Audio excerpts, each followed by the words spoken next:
Hey everybody, welcome back to the MSD Talks podcast. I'm Phil Smith. Today we're going to go over one of my favorite events that MSD supports. Our Give to Grow committee sponsors the Polar Plunge. So I brought Chris Belarmino here with me, and we're going to talk about what makes this event so special, how it started, why it's meaningful to us, and hopefully we're going to inspire a few of you to join in with us and come out and get in some cold water. Yeah, sounds like it'll be a good time, I think, So if the weather's holding up anything like it is this week, so it's going to be a pretty tough one this year, I think. I'm hoping for a touch warmer than these past couple days, but Well, Chris, why don't you get us started? Maybe tell us a little bit like what is the Polar Plunge? Okay, well, Polar Plunge is when people go willingly into freezing cold waters. Usually they do it for some sort of charity event, especially here in the U.S. It's usually done for a good cause. The one that we're doing it for is for Special Olympics Ohio, which I know that was Mike Kaiser's kind of baby. It's a fun time. Yeah, I like it. This cause, I mean, it's something that is kind of near and dear to me, and we'll get into that a little bit later. But also the fact that they bring people there, right? That you're actually helping. There are Special Olympic athletes that are going to be there and do it with you, so you get to see the people that you're helping out. Oh yeah, absolutely. I mean, we got tons of law enforcement, firefighters show up. There's people from all different walks of life come by and make these teams. I mean, there's been hundreds and hundreds of people there the last few years, and it's only growing. MSD's been growing too. We've been getting bigger and bigger teams, Yeah, definitely the goal is to make it bigger every year, right? Yeah, definitely. My goal is to definitely want to be the biggest team out there one year. We get pretty close. We get to be in like the top three, and we always end up getting third place. So for one of these years, we got to really push and knock first place out of the water. Yeah, I think we just got to get people to come out there and do it the first time, because I think once you do it the first time, you're kind of like hooked. Like, yeah, I'll do it again. Oh yeah. Oh yeah, it's the same thing. As soon as you jump into that water, as soon as I get out, first 5 seconds, I'm like, I'm not doing that again. And then as I'm walking back to the tent to put my dry clothes on, I'm thinking, I could go back in. It feels pretty good. Once you get into the water, nothing's going to be colder the rest of the day, so everything else is very warm comparatively. You can have a pretty good time. Go out, get some hot food, go home, take probably the best nap you'll have all year. For sure. Well, we'll talk a little bit about the history. So for me and how I started getting involved with it, we call our team Kaiser's Crew, and that's named after Mike Kaiser, who was our CAD supervisor a few years ago. Right. And I remember when Mike started, he was telling me about something that he did with his son, Troy. Troy lost his life. And Mike had just recently come here to MSD, but he was telling me about this Polar Plunge that he and his son always did.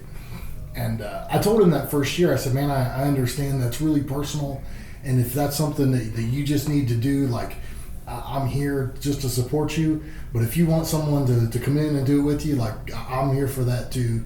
You just kind of let me know. And he's like, that'd be awesome to have someone do it with me. So I thought, what the heck? I do dumb stuff all the time. Right. Why not raise some money for a good cause? Yeah. Might as well do it for a good reason, Exactly. Like, that's what they say, freezing for a reason, right? And then, as people that have been here for a while know, Mike and I did that first one. And I was like, this is pretty cool, right? This is fun. I'm into it. And Mike's like, we need to grow this, and we need to make a team MSD, and we need to try and get bigger. And I was like, yeah, I'm in. Let's do this. And then tragically, Mike lost his life that next year before we could even do the second one together. So I kind of started naming our team Kaiser's Crew in honor of Mike. So it's something that he and his son started, and I'm happy to be part of the crew that carries on Mike's legacy. Right. I think it's really beautiful. I didn't really know Mike all that much going in. I remember him showing up to a couple of I had some math classes here, and he was always that kind of guy he wanted to learn. He wanted to kind of get to know like how every part of the company works to make his job better, to make the company better. And I remember thinking, oh, it's kind of neat. Like, he doesn't even have to be here, but he just wanted to be involved so you can know what are we learning. You know, what he learns here, how can he use that to improve, you know, every other facet of his career. So when he passed, a lot of people know that he started the Trimble thing, which is what I kind of started running with when I first got here. And it kind of seemed like it was, well, in a way, that doing this was a way of saying, hey, thanks, you know. Because not only that, running the Trimble kind of had an impact on my entire career and my life here. Now I went from the field right into the cat department, his old department. You know, if he was still here, I'd be working for him.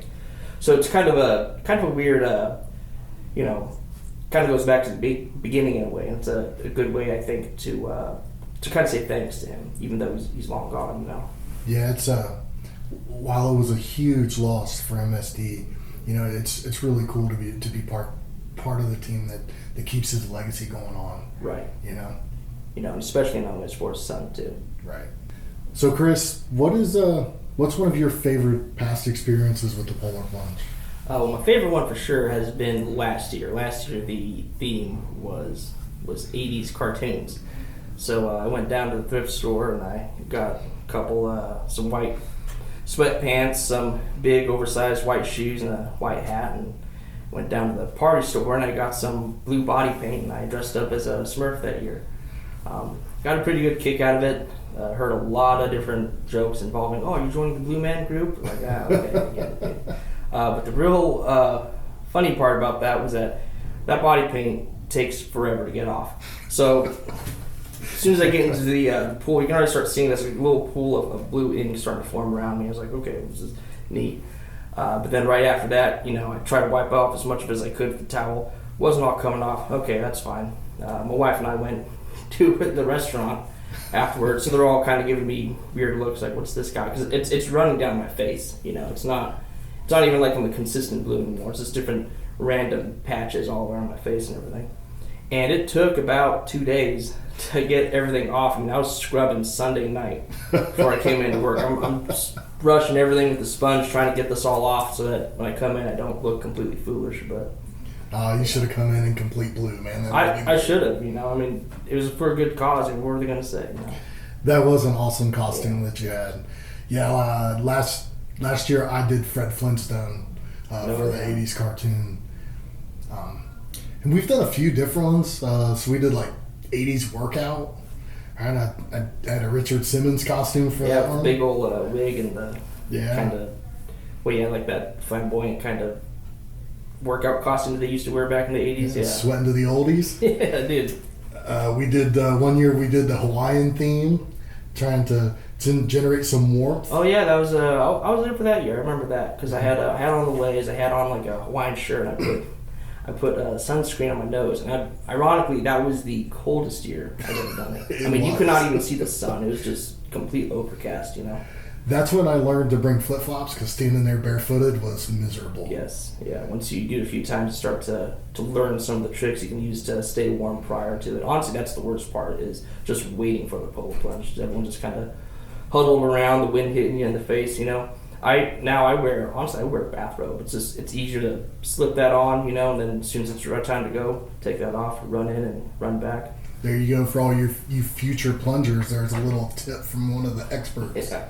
I would say probably my favorite year was the year we did Disney princesses. Oh yeah, I saw pictures of that one. I didn't actually do that year, but yeah, you had a pretty good costume that year. That was I went with Princess Jasmine from Aladdin, and we had Bob Carnicom, who's like 6'8", as Rapunzel.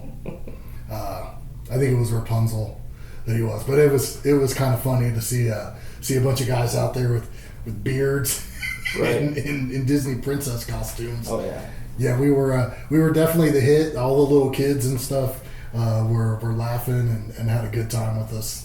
Yeah, that's good. That year. So this year, didn't really come up with a theme. Just kind of said, dress up as whatever you want to dress up as. Yeah. So I mean, you know, whatever costume you feel like really speaks to you, or you think it's going to get a lot of laughs, you know, go ahead and wear that.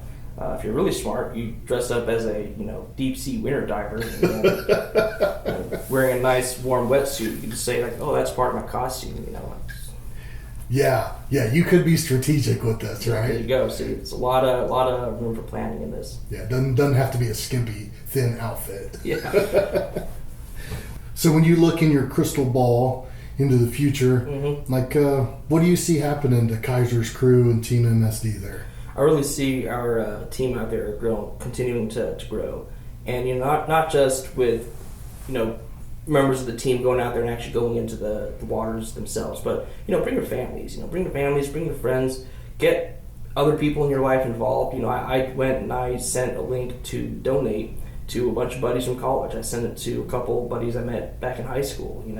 I sent it to my family. That was a whole thing because of course I have to kind of guide my parents through how do you donate. As soon as I sent them the link, my dad was like, "How do I donate?" I was like, "Yeah, I sent you a link," and he said, "I'll figure it out later." So I was like, "All right, I'll help him out with that later." But really, just keep getting involved and get everyone involved. If you want to come out, if you don't want to go into the water, that's fine. Just come out and just support us. Make sure you cheer us when they bring us up on stage and they're like, "Oh, what do you guys think about this crew right here?" Make sure you guys are the loudest.